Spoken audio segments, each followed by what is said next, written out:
Greetings, ladies and gents. It's your man Akil again, and y'all know, as much as I usually do standalone monologues for these videos, I actually prefer to hear other voices in addition to the sound of my own voice whenever possible. So, for the first time in maybe, 6 months or so, here I am with another video/convo, and two good friends of mine have decided to join me. Start with my man Randall McElroy. Howdy, everybody. Randall is a PhD candidate in economics at George Mason University, and we were in the same internship program together about 4 years ago in DC. Great times. Also joining me today is my esteemed colleague, Alex Nepper, freelance blogger and writer and general political sage, if I may say so myself. Well, thank you. Boy, do we have a lot to talk about today. Fellas, what do you make of this election? Alex, let's start with you because I know you've had a lot to say about the entire campaign. You are indefatigable. You never get tired of offering your wisdom on it. And I know you were a strong supporter of Hillary Clinton. So what was it like for you Tuesday night when it became clear things were actually going Trump's way? Well, this is the third presidential election in a row in which my candidate has lost. So if you want to know who's not going to win, you can look at who I've decided to support. Back in the primary, a lot of my predictions came true, and I got a little high on my good track record and believed a lot of what the pundits that I ridiculed throughout the primary season did, that America would simply never really put Donald Trump in power. In hindsight, the problem was more with me than with the polls. The polls were really moving Trump's way in the final stretch, and I refused to believe it. We've heard a lot in the aftermath about the white working class, but I think that we should avoid the temptation to read too much into any one factor. If 150,000 votes had gone the other way, we might be talking about a totally different narrative. I don't think there was any one factor that did Hillary Clinton in. You could remove any one factor and say maybe she would have won. You remove the server, maybe she would have won. Maybe the Comey letter at the final stretch. Maybe the fact that she was running for her party's third term. But it was very much a confluence of maybe 15 to 20 different factors that did her in. She was the wrong candidate for this year. And the Republicans are angry after 8 years of liberal overreach. And in hindsight, I think Democrats maybe should have been more prepared for that kind of backlash. I can see that. It's one of those cases where you figure deep down things could have gone this way and maybe you should have known better. But speaking for myself, while I'm not a Hillary Clinton supporter per se in principle, I saw what certainly I believe, what I agree with you to be a huge danger in Trump, and always recognize that in a big picture, the important thing was for Hillary to be the next president rather than him. But maybe clinging to that hope caused me to be a bit overconfident as well. Because when I started hearing people Tuesday night commenting on Facebook and Twitter talking about, yeah, Trump's ahead, it looks like he's going to take this thing. And when my older brother called me from Philly to say, is this really happening? At first I poo-pooed it. I couldn't believe it. But hey, I wasn't the only one to be caught off guard. What about you, Randall? What was your initial reaction? Wow. I mean, I was shocked also. I thought it would be Hillary, but by a hair. I guess the big takeaway for me is, social desirability bias is real. All these polls months beforehand had Hillary winning a landslide, that there was no way she could lose. But also, you just knew that this isn't what I'm seeing on the street, right? He's filling these rallies with people. Hillary Clinton's rallies looked completely lackluster. There must have been more support out there. And, when you get the social desirability effect of people not wanting to say, well, I've just been hearing that this guy, if you support him, you're a bigot and a misogynist and a homophobe and all these other things. Yeah, that's who I'm going to vote for. So I knew some of those people are those things, obviously, not everybody. And it's just, the more he got badmouthed, the more the polls were going to underestimate. So I figured, he'd pick up a few percentage points. But I was as stunned as anybody. The other thing, I guess, is Hillary Clinton was just the wrong candidate. I agree with Alex on this point. And I've seen a lot of pundits now, a lot of the think pieces trying to break this down are finally admitting this. But Hillary Clinton is as close to royalty as the U.S. has. Yeah. This is just like the capstone of her, her coronation, really. That just wasn't going to fly, especially after all this behind the scenes wrangling to get Bernie kind of pushed aside, even within the party. I wasn't that stunned, I suppose, but it didn't look good. Do you think that particular factor made a huge difference in the polling? Alex, how about you? There was some information that had been floating around to the effect that Trump had been performing a little bit better in online surveys than he had been performing in telephone surveys. So maybe there's something about telling a person voice to voice that you're going to support him that maybe feels a little bit different than clicking a button on a menu. I didn't buy this at the time because polling tended to match the results in the primaries, but I guess there must have been some reserve of people who are not Republicans or ordinarily not Republican leaning who were intrigued by Trump or didn't like Hillary and maybe didn't want to admit that, maybe even to themselves until the last minute. What you said about complacency is very true too, especially with a lot of the bitterness lingering over Bernie Sanders. There were probably a lot of people who thought, well, I don't really want to vote for her, but if she's going to win anyway, then I don't really need to go out there. Yeah, I mean, I feel like a lot of voters' decisions may have been influenced one way or the other, for better or worse, by this sense of inevitability that was sort of given to Hillary Clinton's campaign by a lot of the expectations. I just watched a video clip on YouTube. It was a compilation of a lot of political handicappers, if you will, commenting on the election during the campaign, basically predicting a landslide victory for Hillary Clinton. And of course, now those folks are just eating their own words, you know, with fries, a siding of fries. You know, it's really shocking. I would say this is the biggest political surprise, maybe the only real major political surprise in American politics, at least, of my lifetime. Okay, we seem to have had some technical difficulties and lost Alex's connection there. So hopefully he'll be able to reconnect in another couple minutes. In the meantime, the show must go on. So, Randall, I was hoping to get your thoughts on what the scene in New Mexico was like in terms of people's reactions to not just the election outcome, but during the campaign. What kinds of thoughts were you hearing out on the streets, so to speak? Well, you know, it's has a much higher Hispanic population as a percentage than most places, but that can be deceptive. And I think actually a lot of people were surprised by overall the overall Latino vote, and maybe we're a little microcosmic here. In general, of course, you know, Hillary won the state handily. There was never any question about that. I don't think Gary Johnson was really pinning his hopes on New Mexico. He got over 9%, which is not bad, but clearly Hillary was going to win this. But you know, it wasn't uniformly pro or anti anybody, really. There's plenty of people here from these communities that have been here since before this was the United States that really don't feel like they have that much in common with, you know, brand new immigrants. Sorry.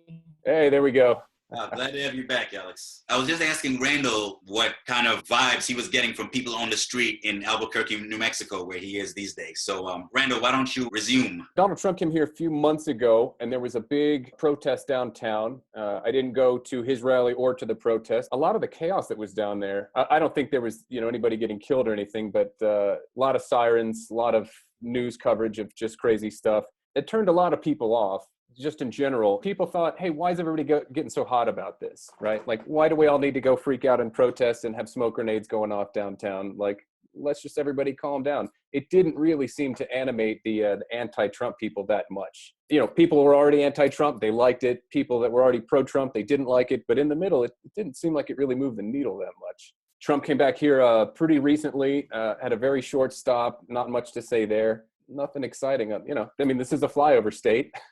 And a slightly more Latino flyover state, but still a flyover state. So other than that little extra proportion for Hillary, I think it was pretty similar story as was told everywhere. My county, Washington County, Maryland, went for Trump. Obviously, a very Democratic state. Where I live is about halfway in between where the more Appalachian area would be and the more metropolitan area would be. The people I talked to about Trump here, and just about everyone I talked to did support Trump around here. I'd bring up some of the incendiary statements that he would make, and people would be uncomfortable with them, but they'd end up ultimately dismissing them, basically saying something to the effect of, he's different, he's an outsider, we've been doing the same thing for 2-3 presidents now, things can't go on as they are, and they're willing to overlook those personal flaws of his. And you saw that in some of the exit polling where it said 20 to 25% of people who voted for Trump didn't think he was fit to be president. They were willing to go with something different over Hillary. As for Gary Johnson, I think people like him frequently make for good small state governors. He's someone who was simply not ready to be a national candidate, didn't have the poise or the polish. Obviously, he needed to brush up a lot more on foreign policy.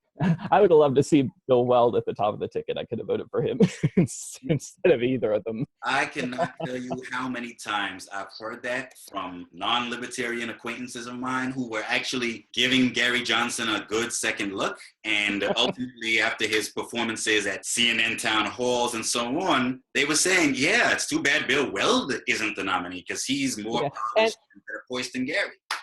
I've met Gary Johnson a few times. He's a very good person. He's a decent man. He's very sane, but he ultimately wasn't ready to be a national candidate.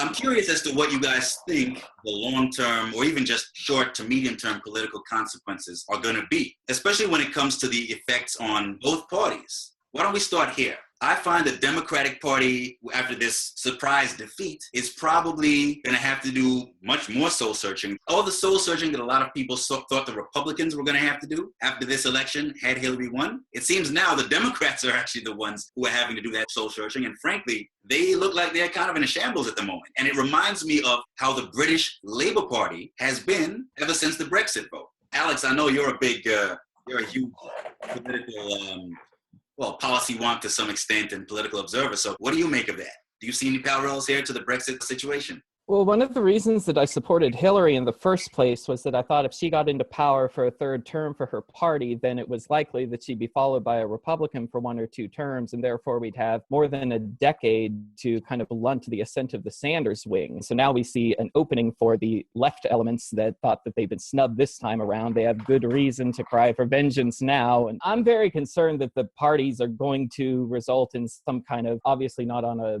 ideological scale you might see on social media discussions, but something like a social justice warrior versus alt-right on the far edges of the two parties. I'm concerned as a moderate is that if Bernie Sanders and Elizabeth Warren are going to be representing the Democratic Party, and it's going to be a Donald Trump kind of alliance almost with the Nigel Farages and the Marine Le Pens of the world, and I don't know where I even fit in here.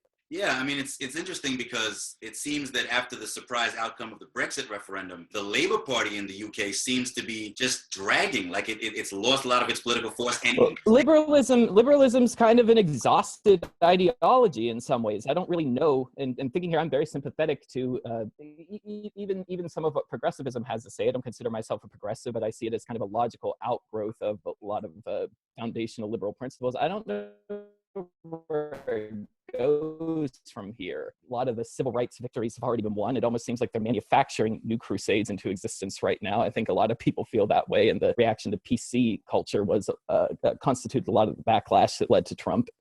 Look at how Jeremy Corbyn is the leader of the Labour Party now. It seems both of the left of center parties, the major left of center parties in the US and UK, are ending up in opposition for longer than they thought they would be, as well as increasingly influenced and even dominated and led by their left wings. So it's an interesting, if unexpected, outcome of this election. What do you make of it, Randall? Very few elections are about policy or anything serious. Perhaps none. Certainly not in my lifetime. Gary Johnson wanted to say, look, I have a coherent framework here that I don't express very eloquently, but it's there. And that he needed to go to Toastmasters or something. That wasn't what anybody was focusing on. Neither campaign was really talking about policy that much. The Clintons sounded insincere. Donald Trump clearly just had no real coherent policy framework to talk about. So what we're going to see, I think, coming up with the Democrats here is, what is this party about? We had this coalition of all these things that we assumed were going to work, and it turns out, well, the Latino vote didn't turn out how we thought, this vote, that vote, whatever. And now with the collapse of the Clinton machine and Obama not really having built much of a machine, what is left, right? We've got the Bernie Sanders, Elizabeth Warren wing that doesn't seem like they really have what it takes to lead a party. So this is where your soul searching comes in for them. I would like to see them actually really sincerely defend things that are good, like trade, that has so few sincere defenders, and at that level, practically none, that this could be a good thing for them if it makes them realize, hey, there are actual good things about America and about American policy. We should keep doing more of them, instead of just acting smug and acting like we're foisting them on people. Makes sense to me. I was hoping for a Trump defeat, partly because it would hopefully force a lot of the rah-rah pro-Trump faction of the GOP to reckon with the likelihood that going with candidates like him in future elections would only shoot the party itself in the foot and force them to change their ways. But instead, now they're just going to dig in their heels more than ever because they feel vindicated. And so now it's the Democrats who are in a headspace where they have to try and figure out what they need to do differently. Well, next time they won't be running against Hillary Clinton. So they won't quite have that one handed to them. Think of what's been normalized with Trump, from threatening to jail the opposition to contesting the integrity of our democratic system, promising to commit war crimes, blatant disregard for policy and ignorance of the Constitution, scapegoating minority groups. So there's the lie about American Muslims celebrating on 9/11, a Mexican rapist crossing the border, and depictions of inner cities. If you try to go to the grocery store, you get shot. Someone made a good description of Donald Trump once. This is if the comment section were running for president. Is that the man on the street truly rules now. The Alex Joneses and the Roger Stones, the Breitbarts and the Drudges, the Ann Coulters, they have triumphed in this election. This is our country right now. Yeah, and it's very, very worrisome to me. When it comes to this whole narrative we're hearing now, particularly from President Obama and Hillary Clinton in their concession speeches, what do you make of this narrative that we need to give Trump a chance to rule? I mean, you've already heard some of my reaction to that, Alex. Personally, I don't think there's much substance to it. My view is just by virtue of winning the election, he gets to be president.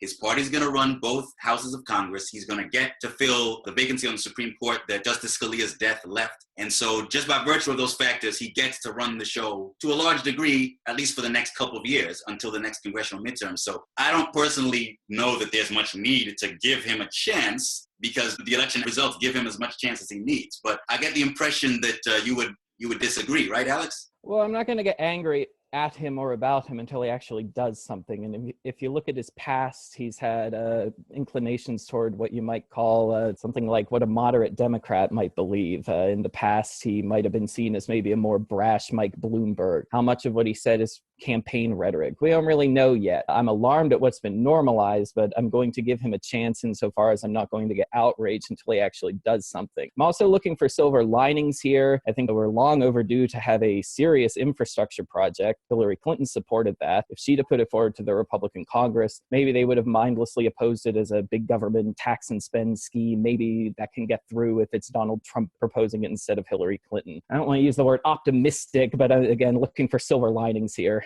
Yeah, I think optimistic describes that just fine. How about you, Randall? What do you say to this whole give Trump a chance? To me, it mainly sounds like, if you can't win, at least be gracious in defeat and look like you're classy, which is good. They should do that, right? A lot of inflammatory rhetoric. And they just said, respect the process, et cetera. You recall this meeting in the White House that Trump had with Obama. And he came out and said, hey, he's a very good man. We had a great talk, et cetera. You should be gracious in victory. Yes. And I was glad that he said that. But also the Democrats, what do you have left? It's just to preserve your own character, I suppose. So give him a chance. Is the Democratic component of the Senate and the House going to give him that much of a chance?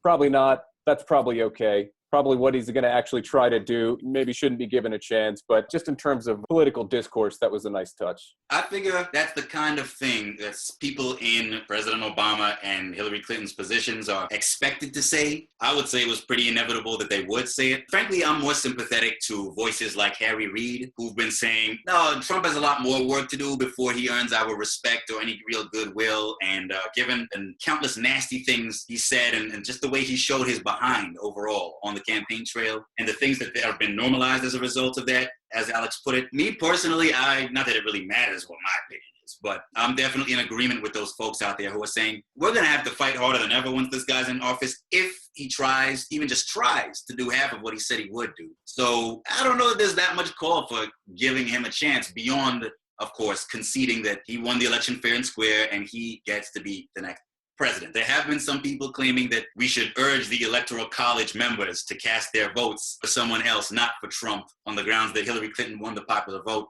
I'm not down with that at all. I don't believe in moving the goalposts after the game is over. Trading a minor constitutional crisis for a major constitutional crisis. Yeah. Right. Yeah. I don't have any use for that whole paradigm either. Why do we have an electoral college then? Let me play devil's advocate here. I mean, this is what the electoral college is for, right? It was set up in order to have a stopgap that if the people ever elected anyone who was manifestly unqualified, then they'd be able to put a stop to that. I don't think they're going to do it. If I were advising them personally, I'd say, yeah, I think you should do it. It's not going to happen, but why do we even have it if that's going to be ruled out completely a priori? That's an interesting point. I mean, you've already heard my opinions on the Electoral College on Facebook the past few days. I'm opposed to the Electoral College. I'm very much in favor of the Electoral College, even after this. I mean, me personally, I am a big fan of limiting government power and preserving individual liberty through all the features of the system that apply in between elections. So you've got a constitution, a bill of rights, a process of judicial review implemented by an independent judiciary, et cetera, et cetera. You have the separation of powers and other checks and balances built into the system that mostly function between elections when or at least most of the real decisions get made. And I'm all in favor of those. But when it comes to the process by which leaders are chosen, whether legislators or executives, I don't see any good reason not to just let the popular vote decide who gets to fill these positions. But can you imagine a nationwide recount? Can you imagine Florida in every precinct, Florida 2000 in every precinct? I could live with that. If it were, plus, how often would that really happen, though? It's a risk, all right, but... Well, I mean, look at the Iowa caucuses in 2012, Florida 2000, Michigan looks like Trump won by 15,000 votes. I mean, narrow races are very, very common. And, you know, it looked like for a while Trump might have been down only by about 500,000 or so nationwide. Well, if that's out of 130 million votes or so, then... I mean, I'll be honest, that's a price I would be willing to pay. At the end of the day, based on what I know so far, and I don't pretend to be an expert, the system I kind of prefer in principle is the French system of 2 rounds of voting, a first round, and if no single candidate wins an absolute popular majority, have a second round with the 2 top plurality earning candidates and let them have a runoff, and then chances are there'll be an absolute majority winner. And in principle, at least, I'm sure that system has its challenges and no system is perfect. But when it comes to having an elite group like the Electoral College members decide after the fact, we're not going to let so-and-so get elected, even after like a 2-year or year-and-a-half long campaign, we're going to snatch the carpet out from under his feet because we think he's so terrible, even though a majority of the people find him acceptable. I don't know. I'm a bigger believer in popular sovereignty than that, I guess. I mean, I don't know if you have a take on this yourself, Randall. The only time we really hear about the Electoral College is in times like this, where one candidate wins the popular vote, one candidate wins the electoral vote. A few people here and there talk about it, but it's never a headline topic until right after this kind of thing. The passion dies away almost immediately. This time next year, nobody will remember that we were talking about this. I'm open to talking about comparative systems, but it's not something that I worry about too much. I mean, you know, the campaigns would be different. We could talk about running it by popular vote next time, but the rules in this game were, you know, you win the electoral vote. That shapes how people campaign. You know, you play football differently if a field goal is worth 3 points or 6 points. And, you know, you campaign differently depending on what your target is. Actually, we should have a different episode about comparative voting systems, but it's not something I get worked up about that much. Yeah, I mean, I guess my general take is if you were to pull a stunt like that, however technically, constitutionally legitimate it would be, that would just play into Trump's hands by seeming to vindicate his claims that the election is rigged. And given how many of us... Rigged by the founders. I don't think it would be a good idea to reinforce that. Now, the Zoom app is telling me that I only have 2 minutes left before I'm cut off, before we're all cut off. Why don't each of you give me a summary of your thoughts on the election and where we're probably going to go from here? Randall? Well, you know, normally we dislike the stability of the system. It makes it hard to change things.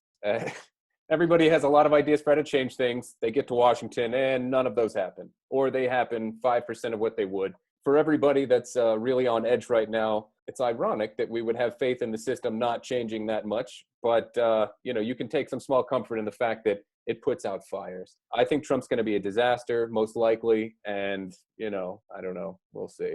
Alex, quickly now. It was a very exhausting, draining, demoralizing campaign. I'm very glad that it's over. Didn't get the result that we wanted, but I have enough faith in our Constitution and our system of checks and balances, federalism, and so forth, that I think the damage that a President Trump can do will be able to be contained. I have a feeling that anyone who rode this train all the way to the White House might be destined for some kind of Nixonian disgrace here. There are a lot of parallels with Nixon. I don't see how we get through 4 years without any major scandals. I hear that loud and clear, and I definitely hear your feelings about this election. Not the outcome I hope for, but I'm glad it's over too. Thanks a lot to both of you guys for spending your time with me. You could have been anywhere in the world, but you're here with me. Thanks for that. Words of the great Jay-Z. Thanks for having us. Thank you, Keo. We'll do it again sometime, and God help America. Yeah, we'll need it. Peace out.